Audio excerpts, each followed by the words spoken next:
Hello, Internet. Hello again. Hope you're all well. You doing well? Excellent. Today is Friday, so hope you're all having a good day. It's also payday. Hooray! Happy days. So, here to do Q&A number 2. So, as you may have seen, I posted a little while ago. I did one of these about the same time last year. Really enjoyed it. I'm a big fan of these kind of videos, as I said before, anyway. So, hopefully I was going to enjoy doing it anyway. And thankfully some of you enjoyed it as well. And I have more questions to answer today. So huzzah! Got lots of questions, in fact, including some multiple part questions. So do my best to cover them all succinctly as possible. So let's crack on before I get too rambly off the bat. So first off, we have a question from Sheridan. Hello, Sheridan. Who are some of your favourite bands slash artists to listen to right now? So I've done a little bit of pre-prep this time, so I've not got to try and pull answers out thin there. Just the answers, and then I'll ramble about them. Don't worry, there'll be plenty of rambling. Like now, to answer your question, Sheridan, three things that jumped to mind were the new Lustra album, which is called A Thirst for Summer Rain. I'm a big fan of Lustra anyway, as I've talked about many times. Mostly for sad Paul, but also for happy Paul as well. But this one, the production is a massive jump up. The tunes are much more epic. Everything's just feels bigger and more bombastic, and makes me very, very happy. But it's still suitably miserable and beautiful at the same time, which is the key to Lustra.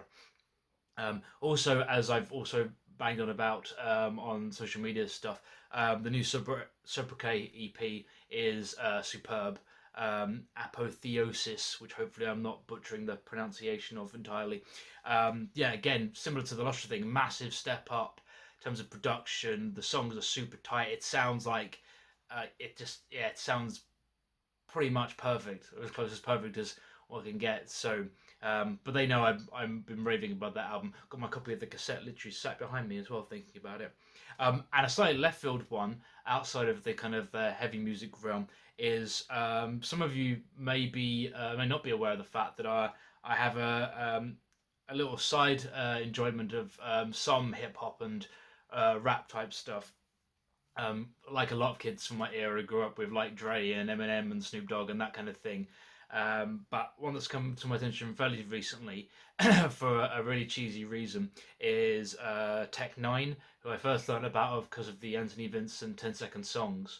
But also they did a song called Face Off, in which Dwayne The Rock Johnson raps the last verse. It's also a banger of a song, but also it's Dwayne, and I'm gonna find out about something about that anyway eventually, because I'm a nerdy wrestling fan, I'm a nerdy comic book fan, and he meshes those two worlds together. So yeah, so Lustra, Sobriquet, and Tech Nine are the things I've been listening to most recently. How's that for a little combination? So thank you for that, Sheridan. So next up, we have Rich. Hello, Rich. Thank you for your question. He has asked me a very rich question, so much as Rich is a big music guy, but also a massive movie guy. And he's put, what are your top 5 movie soundtracks? Now, again, thankfully I had to think about this before rather than trying to pluck the answers out of the air. Bit of a mix in here. So the first one that jumped to mind, because it's one of the ones where I actually own the CD of that soundtrack, is Bill and Ted's Excellent Adventure. Because it is just wall-to-wall bangers with a Z, to use the modern parlance. Things like Breakaway in the opening credits, where the phone booth is first materializing from the ceiling. Obviously, Play With Me during the epic mall scene. And then like the epic number during the big show and tell thing they do at the end. Hopefully it's not spoiler alerts for anyone. The film came out, I think, just after I was born. So yes, Bill and Ted's Excellent Adventure is definitely on there. The Guest. So The Guest is comfortably one of my favourite films of all time. Possibly a film that some of you, maybe most of you, have never heard of. So it has Dan Stevens, who is most famous for playing Cousin Matthew in Downton Abbey and the Beast in the live action version of Beauty and the Beast. But he also did this little film called The Guest, which is about, I'll give you the basic entry point, but not going to ruin it because it builds and grows beautifully. He is coming back from the forces. He is coming to seemingly bring condolences from one of his colleagues who's fallen in battle to the family and be any help he can for them. and that's all I'm gonna say because it gets brilliantly weird and excellent from there. But the soundtrack is all kind of I don't know what the genre name is, but it's all that kind of Stranger Things s like synth kind of stuff. Where you got lots of hi hats going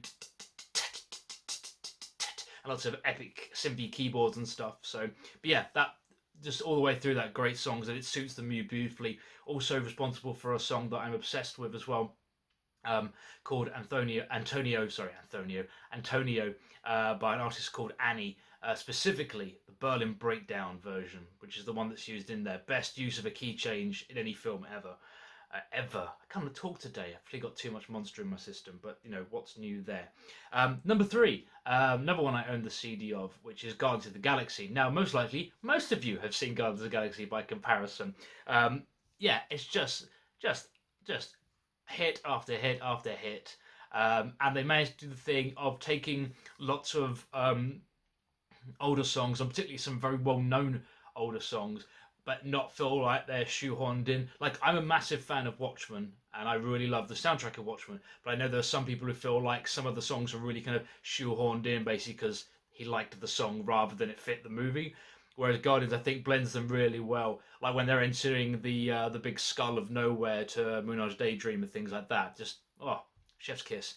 And then to go complete change of direction, Shrek soundtrack is fantastic. And it is, again, songs that are well known or really well known, and they just fit perfectly to the point where, obviously, All Star is now synonymous with Shrek, and obviously the karaoke bit at the end is just like, oh, fantastic. Double chef's kiss. I'm getting really hyperbolic.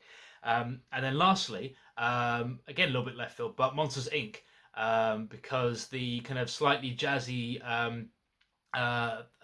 very sax driven and double bass driven soundtrack is just super. Like the big opening number, and the song that's playing when they're doing the big chase through the doors towards the end, all that kind of stuff. Yeah, so Bill and Ted's Excellent Adventure, The Guest, Guardians of the Galaxy, Shrek, and Monsters Inc. Those would be my 5. So thank you again for that, Rich.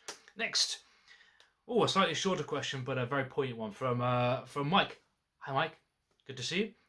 Good to see you. You know what I mean. What's your favourite Lemenya song to play live and why? This is comparison to some of the other ones I'm going to give and have already given. This is quite a short answer because it's nice and simple. My favourite Lemenya song to play live is Centenaire, which is the one that, since writing it, has been the one I always finish sets with. The main reason is the build in the song. I really enjoy. The first half is, for those of you who don't know the song, the first half is quite slow and ominous and kind of setting the scene, and then it builds and it fades back down again, and then it builds and it builds and it comes to a sudden stop, and then it just explodes. And that bit where that drop, sometimes not to the detriment of any of the people who have played with me, this is usually my fault. There's an abrupt section in the middle where it gets really percussive, like dun dun dun dun dun, and it kicks back in. And I historically come in ever so slightly too early, but the times that we absolutely nail it, it's just like, oh, this makes me so very happy. And that song's particularly poignant within Lemenya because it is my ode to one of the key influences on Lemenya, which was a local band called Archelon, who are now reformed in a sense as Goza. So yeah, so Centenaire, 100%. Thank you for that, Mike. Kira, the first of our multi-part questions. So I'm going to read the whole thing out in that kind of Ola England kind of style. Hey, as a singer, songwriter, and musician, do you usually start with lyrics or music when creating a new song? As a singer, lyric writer, I've usually set words to previous music, but I'm definitely not a musician. You are a musician, Kira. Have more faith in yourself, please. So don't have that perspective. How is it for you? Bonus point. Do you have a different writing process for Lemenya compared to other projects and bands you've been involved with? So hit those 3 bits in order. For me, it's almost always that I have music done first and then I'll do the lyrics afterwards. I tend to be either I'll have like most of the song done, or if not the whole song done, before I start thinking about lyrics. I might have an idea about like what the theme is going to be, or if there's like a particular line in my head or a melody. But I don't tend to map the two together until I've got most, if not all, the music. And then when I do the melody, I'm a little bit, I guess, anally retentive about it in a sense, in so much as I will, once I've got the melody in my head, I will map it out, but by a syllable count. So if it's like, we'll talk about Santander, so that's like down in cold. So I'd write that as 1, 1, 2, and I go right. What words will fill those gaps and convey what I'm trying to do? Obviously, that's a very brief example, but yeah, some longer sections will have like it's a bunch of 4, then a 1, then a bunch of 2, then a 1, and I'll make the syllable count fit to that. So if nothing else, I can always say that my songs scan really nicely. So that's that English literature degree coming to good use. Yeah, so music first, virtually always. Apart from the very, very first song I wrote, but I didn't know how to play guitar at that point, so that's only fair. And then regarding the Menhir, the process tends to be pretty much the same. I don't know when this became my process. I'm trying to think when I first started. When in my very, very, very, very first band, some of you may be aware of, called Coping with Crisis, which is when I was a teenager back home with Matt and Tom and Adam, back in Essex. I was not so heavily involved in the songwriting. Matt did a big chunk and Tom did a massive chunk. I think I put like 2 songs in there. So Mirror Mirror, which was my teenage angsty ballad, it turned out, and then a song called All Bark and No Bite, which was my take on the generic vibe of ain't no woman gonna put me down, at a time in my life where I was a single teenager. So obviously, yeah, but I had all the cliches, and I had pedal to the metal in there. Oh, can't remember the chorus. All bark and no bite, yeah. Trying to bite off more than you can chew. All bark and no bite, yeah. Is that the only trick that you can do? All bark and no bite, yeah. Get those dripping chops away from me, because you bark all day and you bark all night, but you're still a little biatch next to me. Ow. Yeah, that's my 15-year-old music lyric writing prowess there. So yes, so yeah, I hope that answers the questions. Again, back to the rambly answers. Yeah, so music tends to become first, and it tends to be the same nowadays for everything. Just a case of what flavour of thing I'm trying to write, which may lead into a question later. Who knows? Ooh, look at me trying to join the things together like I've done some prep. Next up, Kathy. Oh, hi, Kathy. Kathy's my wife, for anyone who's not aware. But I imagine most people watching this know who I am in person anyway, and have almost certainly met Kathy at least a dozen times or more. So Kathy, with a 3-part question. So thank you, sweetheart. So number 1, how would you describe your guitar playing style? 2, have there been any songs you've appreciated more after teaching them to one of your pupils? And 3, this one's great. Very niche question. Which composer or musician do you think emulates the work of painter John Martin?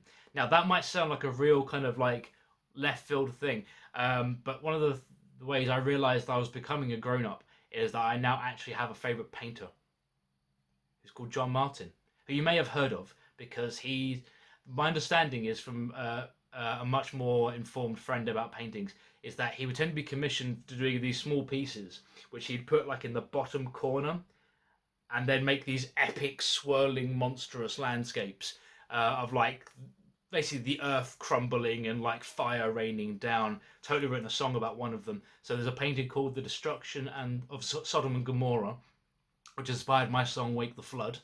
And then there's the day. I always butcher the titles. Like the day of his judgment, or the day of his great reckoning, something like that. So yeah, it does this epic like world collapsing kind of thing, and just really appeals to the epic metalhead in me. But let's hit these in order. So how would I describe my guitar playing style? I am, anyone who's seen me or knows me knows I am very much a rhythm player rather than a lead player. I'm interested in writing songs and writing riffs, and basically, yeah, I love writing riffs. So yeah, so definitely a rhythm player. I would say I'm much more of a kind of a chuggy kind of player, because I think kind of my kind of chuggy playing and my alternate picking are the things that are probably my strongest attributes in terms of riff playing. So yeah, definitely riff driven.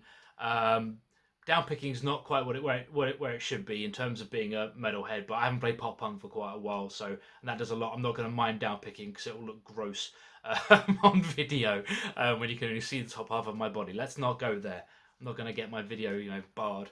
Yeah, so very much a rhythm player, a wannabe thrash chug player, probably. That's how I describe it.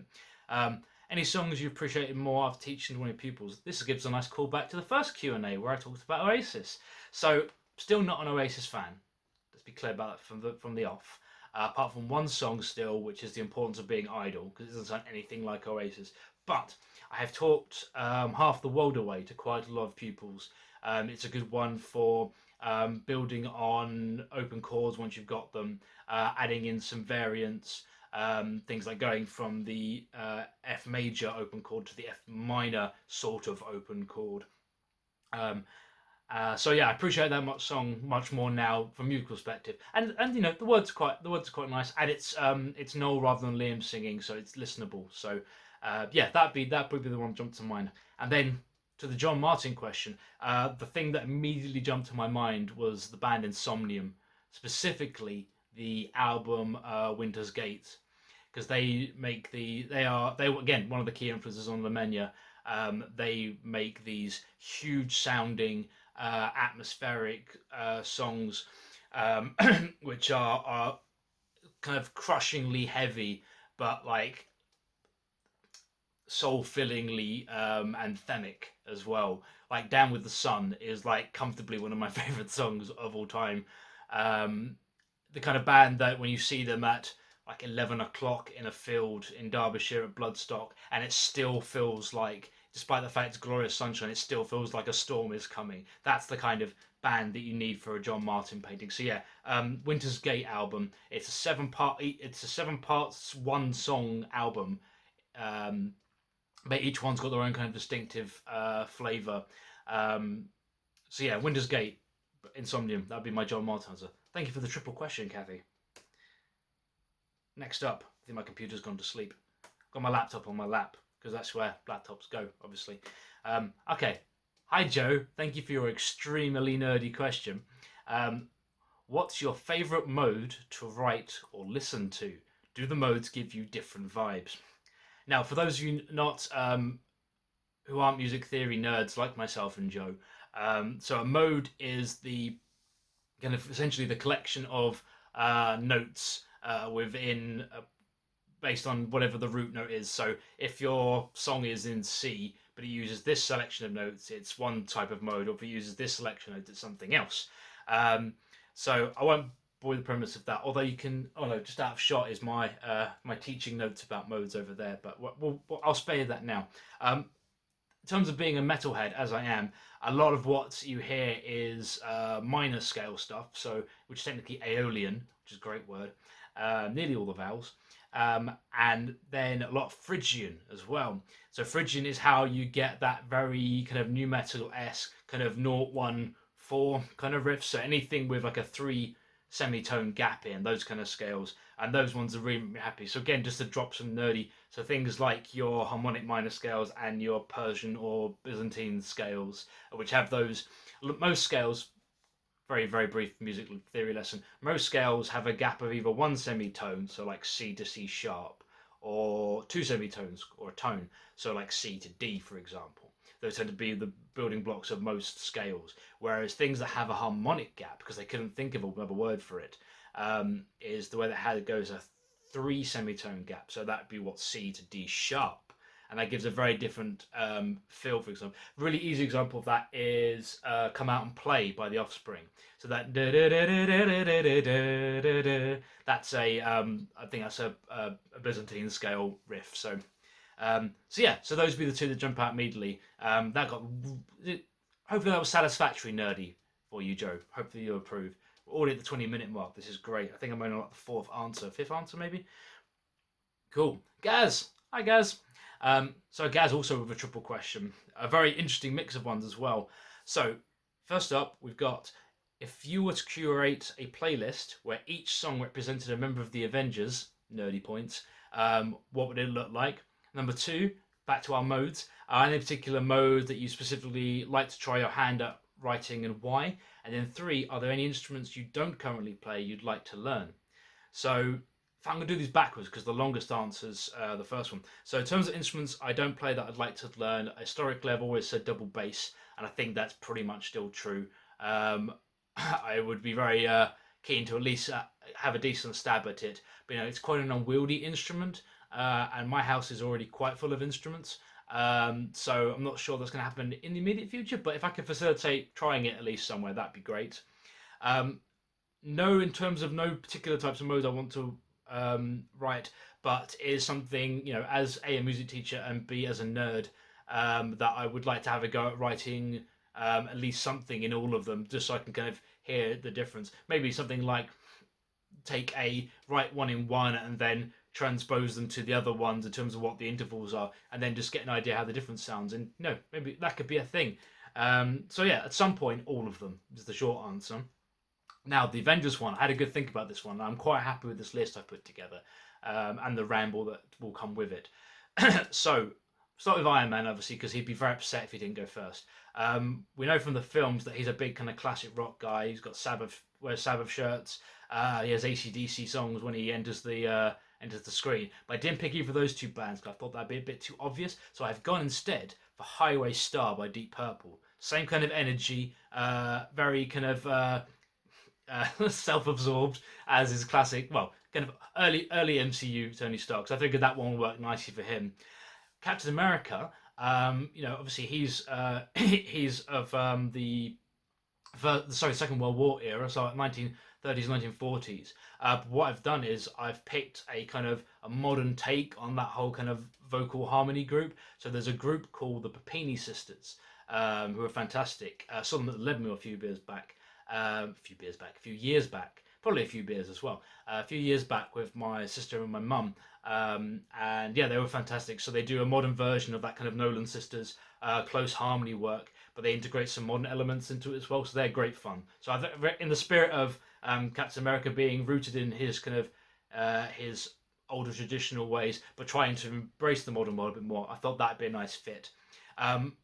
Bruce Banner, I reckon, he's a man who needs serenity, but he's a scientist. He likes progress. So I went with some modern classical. I reckon he'd like some Iron Audi. I reckon that'd be a good show. Whereas Hulk that immediately came to my mind was Pounded into Dust by Cannibal Corpse, hopefully for obvious reasons. Hawkeye, again, you'd think he might be like a kind of rocky kind of guy, but as we know from the films, he's got his kind of secluded life with his family out in the middle of nowhere. So I reckon he's probably more of that kind of country rock kind of vibe, not like full yeehaw, but a little bit of a southern twang. So I went with Simple Man by Lynyrd Skynyrd. I reckon that would suit him down to the ground. Black Widow, I reckon she'd be completely left field to anything you might expect.